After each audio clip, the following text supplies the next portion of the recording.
ఆశీస్సులు ఉండాలని కోరుకుంటూ thank you so much. CM సార్ని మాట్లాడవలసింది రిక్వెస్ట్ చేస్తున్నాం.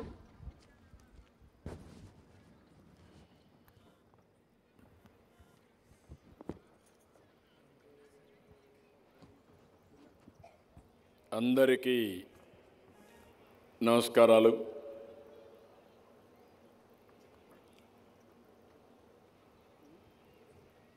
ఈరోజు ఒక పవిత్రమైన కార్యక్రమానికి చేసిన మేమందరికీ శివరాత్రి శుభాకాంక్షలు. మహాశివరాత్రి రోజు మహా టీవీ గ్రూప్లో మహాశక్తి ఛానల్ ఓపెన్ చేసుకోవడం ఇదొక చరిత్ర. ఈ సందర్భంగా ఎవరైతే ఈ మహా శివరాత్రి సందర్భంగా ఈ ఛానల్ ఓపెన్ చేస్తున్నామో మహా టీవీ సిబ్బందికి అందరికీ పరమశివుని ఆశీర్వాదాలు ఎప్పుడూ ఉండాలని మరొక్కసారి శివుడిని ప్రార్థిస్తున్నాను. ఈరోజు మనందరం చూస్తే స్వామీజీ కైలాసానందగిరి మహారాజ్ వారిని తలుచుకుంటేనే వారితో ఉంటేనే ఎంతో శక్తినిచ్చే పరిస్థితి ఉంది. దీక్షతో కుంభమేళా ఘనంగా నిర్వహించి ఈరోజు చివరి రోజు మహాకుంభమేళా ఈరోజు ఇక్కడికి రావడం అనేది ఒక చరిత్ర. అలాంటి పవిత్రమైన వ్యక్తితో కలిసి ఈ మహాశివరాత్రి వేడుకలు ఇక్కడ జరుపుకోవడం నా పూర్వజన్మ సుకృతంగా భావిస్తున్నా. ఆ మహానుభావుడి ఆశీస్సులు మనందరిపైన ఉండాలని మరొక్కసారి శివుడిని ప్రార్థిస్తున్నాను. ఈరోజు మహా టీవీ వంశీ నాకు బాగా ఐడియా ఉంది. ఆయన్ని చూస్తే ఒక మామూలుగా ఆంధ్రజ్యోతిలో ఒక చిన్న రిపోర్టర్గా జాయిన్ అయ్యాడు. అక్కడి నుంచి మహా టీవీ ఏర్పాటు చేశాడు. అంతేకాకుండా ఎంటర్టైన్మెంట్ ఛానల్ పెట్టాడు. ఇవన్నీ చేసిన తర్వాత ఈరోజు మహాభక్తి ఛానల్ని ఏర్పాటు చేసి చరిత్ర సృష్టించాడు. దానికి మీ అందరి తరపున వారిని మనస్ఫూర్తిగా అభినందిస్తున్నా. I wish him all the best. ఇది ఒకసారి చూస్తే ఓసారి చిన్న వ్యక్తులు కూడా అసాధారణమైన శక్తివంతమైన శక్తిగా తయారయ్యే అవకాశాలున్నాయి. దానికి కారణం వంశీకృష్ణ గారు కష్టపడడం, పట్టుదల, తెలివితేటలు ఇవన్నీ పెట్టుకొని ముందుకొచ్చాడు. నేను చాలాసార్లు చూశాను. ఎక్కడ చూసినా భయం అనేది లేదు. నమ్మిన సిద్ధాంతం కోసం గట్టిగా నిలబడే తత్వం ఉండే వ్యక్తి, భయం అనేది లేకుండా నిర్మోహమాటంగా నచ్చిన సిద్ధాంతాన్ని ప్రజలకు తెలియజేసే వ్యక్తి వంశీ అని చెప్పి కూడా నేను తెలియజేస్తున్నా. మనం అందరం టీవీ చూస్తూ ఉంటాం, అందరూ భయపడతారు. కానీ ఎప్పుడు కూడా వంశీ ఎవరికి భయపడడు. ఏదొచ్చినా వీరోచితంగా పోరాడి అనేక సవాళ్ళను ఎదుర్కొన్నారని చెప్పి కూడా నేను మీకు తెలియజేస్తున్నాను. అయితే ఈరోజు మనం చూస్తే ఈ టీవీ ద్వారా ప్రజా చైతన్యం చేస్తున్నారు. విలువలను కాపాడే కార్యక్రమానికి కూడా ముందుకు పోయే పరిస్థితికి వచ్చారు. ఈరోజు మనం అందరం చూస్తే ఈరోజు చాలామంది ఉద్యోగస్తులు కావచ్చు, వ్యాపారస్తులు కావచ్చు, కడకు పరీక్షలు రాసే పిల్లలు కావచ్చు, అందరిలో కూడా టెన్షన్ ఎక్కువైపోతూ ఉంది. ఆ టెన్షన్ చూస్తే ఓసారి మనం అందరం కూడా ఒత్తిడిని తట్టుకునే పరిస్థితిలో కూడా లేవు. అలాంటప్పుడు మనం అందరం ఆలోచించే దేవుణ్ణి మీద భారం వేసి దేవుణ్ణి తలుచుకున్నప్పుడు ఒక మనోనిబ్బరంగా ముందుకు పోతాం. అదే మనం అందరం ఈరోజు చేసే పని అని చెప్పి కూడా నేను మీకు తెలియజేస్తున్నా. ఈరోజు మనం ఇంకొకసారి చూస్తే ఎన్నో ఆధునీకరణమైనటువంటి వైద్యశాలలో అనేక మార్పులు వచ్చాయి. ఒకప్పుడు మనం చూస్తే ఏదైనా చిన్న ఆపరేషన్ వచ్చినా అమెరికాకు పోయే పరిస్థితి నుంచి ఈరోజు రియల్ టైంలో ఆర్టిఫిషియల్ ఇంటెలిజెన్స్ కూడా ఉపయోగించుకొని మెరుగైన సేవలు అందించే పరిస్థితికి వచ్చాం. కానీ మనశ్శాంతి మాత్రం ఏ వైద్య పరికరాలు కానీ మెడిసిన్స్ కానీ ఇచ్చే పరిస్థితి లేదని చెప్పి కూడా నేను మీకు తెలియజేసుకుంటున్నాను. దీనికి ఒకటే పరిష్కారం, దేవుని దగ్గరనే మనశ్శాంతి దొరుకుతుంది.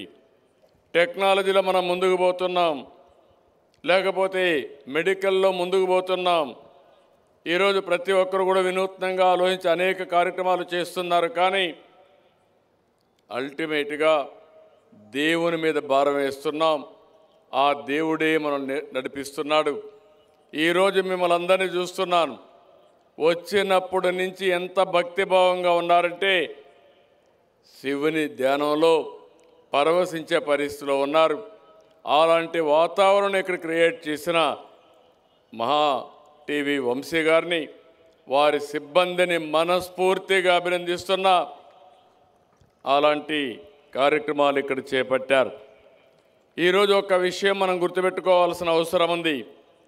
శాస్త్రవేత్తలు కూడా ఎన్నో ఇన్నోవేషన్ చేసిన తర్వాత ముందు దేవుని దగ్గరికి వెళ్ళి దేవునికి నమస్కారం పెట్టుకొని వాళ్ళ ప్రయోగాలు చేసే పరిస్థితి వస్తున్నారంటే అల్టిమేట్గా మనం చేసే ప్రతి ఒక్క పనిని కూడా నడిపించే ఏకైక శక్తి భగవంతుడు అని చెప్పి కూడా నేను మీకు తెలియజేస్తున్నా. అలాంటి భగవంతుడిని మనందరిలో ప్రేరేపించే వాతావరణం తేవడం కోసం ఈరోజు వంశీ గారు మహా భక్తి ఛానల్ తీసుకొచ్చారు.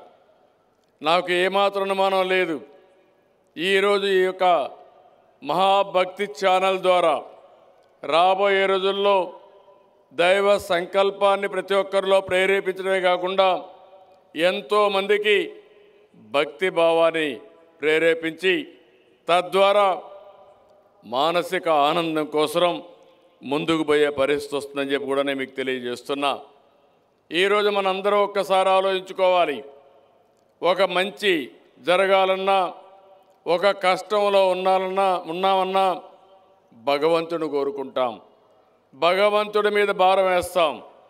భగవంతుడు ఏ ఫలితం ఇచ్చినా ఆ ఫలితాన్ని తీసుకుని మనం ముందుకు పోయే పరిస్థితి వస్తుంది. అందుకనే ఈరోజు ఎన్డీఏ ప్రభుత్వం దేవాలయాలపైన శ్రద్ధ పెట్టాం. 8 నెలల్లో మీరు చూస్తున్నారు, ప్రతి ఒక్క దేవాలయంలో పవిత్ర భావంతో పూజలు చేయడమే కాకుండా ఆలయాలన్నీ సమగ్రంగా పనిచేసే విధానానికి కూడా శ్రీకారం చుట్టామని చెప్పి కూడా నేను మీకు తెలియజేస్తున్నాను. ఈరోజు నేను ఇక్కడుండే మిమ్మల్ని అందరినీ ఒకటే కోరుతున్నాను, మన పిల్లలకు ఆధునిక పరిజ్ఞానం చాలా ముఖ్యం, టెక్నాలజీ కూడా చాలా ముఖ్యం. అవన్నీ కూడా సంపద సృష్టించడానికి పనికొస్తాయి. కానీ మనలో కావలసిన మానసిక ఆనందం ఏమాత్రం కూడా మనలో బాధలు లేకుండా ఉండాలంటే ఆధ్యాత్మిక చింతన కూడా అవసరం. అది రావాలంటే ఇలాంటి దేవాలయాలు తప్ప ఎక్కడా సాధ్యం కాదని చెప్పి కూడా నేను మీకు తెలియజేస్తున్నా.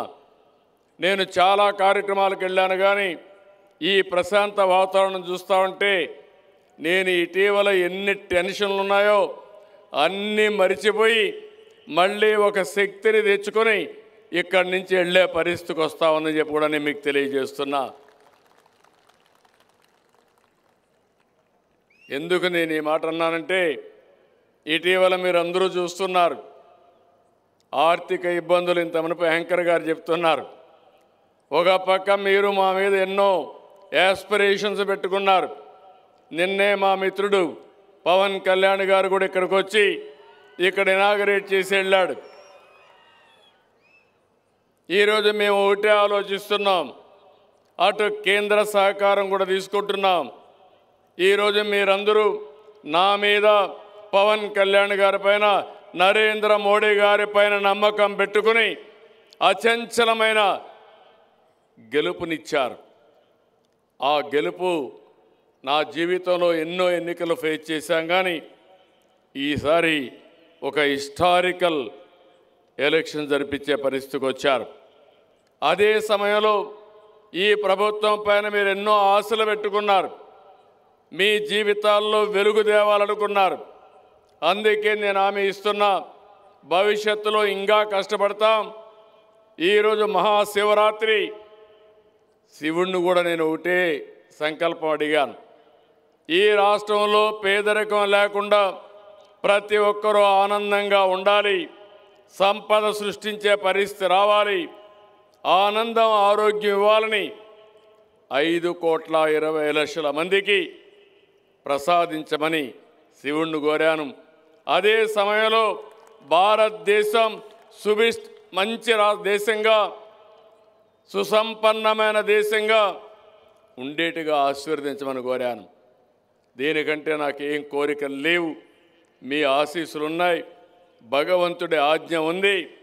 ఇలాంటి మంచి కార్యక్రమాలు చేసే వారందరికీ ఎప్పటికప్పుడు అండగా ఉంటామని మరొక్కసారి మీ అందరికీ తెలియజేసుకుంటూ, ఈరోజు మరొక్కసారి నిరంజని పీఠాధీశ్వర్ స్వామీజీ శ్రీ శ్రీ శ్రీ మహామండలేశ్వర్ కైలాసానందగిరి మహారాజు గారిని భక్తిపూర్వంగా, వారికి మనస్ఫూర్తిగా నా శిరస్సు వంచి నమస్కారాలు తెలియజేసుకుంటూ, అలాంటి మహనీయులు మనతో కలవడం, వారి సాన్నిధ్యంలో ఈరోజు శివ పూజ చేశాను. మన ఇక్కడ ఒక ట్రస్ట్ పెట్టారు. ఆ ట్రస్ట్ చూస్తే ఎంత డివోషన్తో చేశారంటే, ఒక్క పైసా ఆశించకుండా భక్తి భావంతో, శివుని నామధ్యేయంతో ఒక బ్రహ్మాండమైన స్ఫూర్తినిచ్చే విధంగా పూజలు చేశారు. వారిని కూడా మనస్ఫూర్తిగా, ఆ ఫౌండేషన్ని మనస్ఫూర్తిగా అభినందిస్తున్నా. మీరు కూడా గట్టిగా చప్పట్లు కొట్టి ఆశీర్వదించమని మిమ్మల్ని అందరినీ ప్రార్థిస్తున్నా.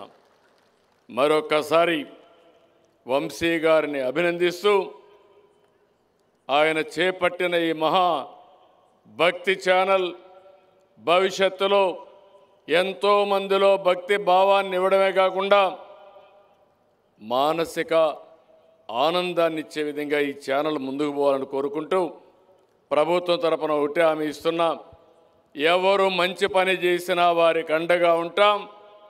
అలాంటి మంచి పని చేసిన మహావంశీకి హామీ ఇస్తున్నా, తప్పకుండా అన్ని విధాలా మీకు సహకరిస్తామని చెప్పి మరొక్కసారి హామీ ఇస్తూ, I wish him all the best. ఆయనకే కాదు, మహా భక్తి ఛానల్ ఎవరైతే ఉన్నారో సిబ్బంది అందరికీ ఆల్ ది బెస్ట్. ఈరోజు మహాశివరాత్రి రోజు ప్రారంభించిన పని దిగ్విజయంగా ముందుకు పోయే పరిస్థితి వస్తుంది. అది జరగాలని మరొకసారి మనస్ఫూర్తిగా శివుణ్ణి ప్రార్థిస్తూ మీ అందరి దగ్గర సెలవు తీసుకుంటున్నా. ఓం నమో శివాయం. ఓం నమః శివాయ. ఓం నమః శివాయ. ఓం నమః శివాయ. ఓం నమః శివాయ. ఓం నమః శివాయ.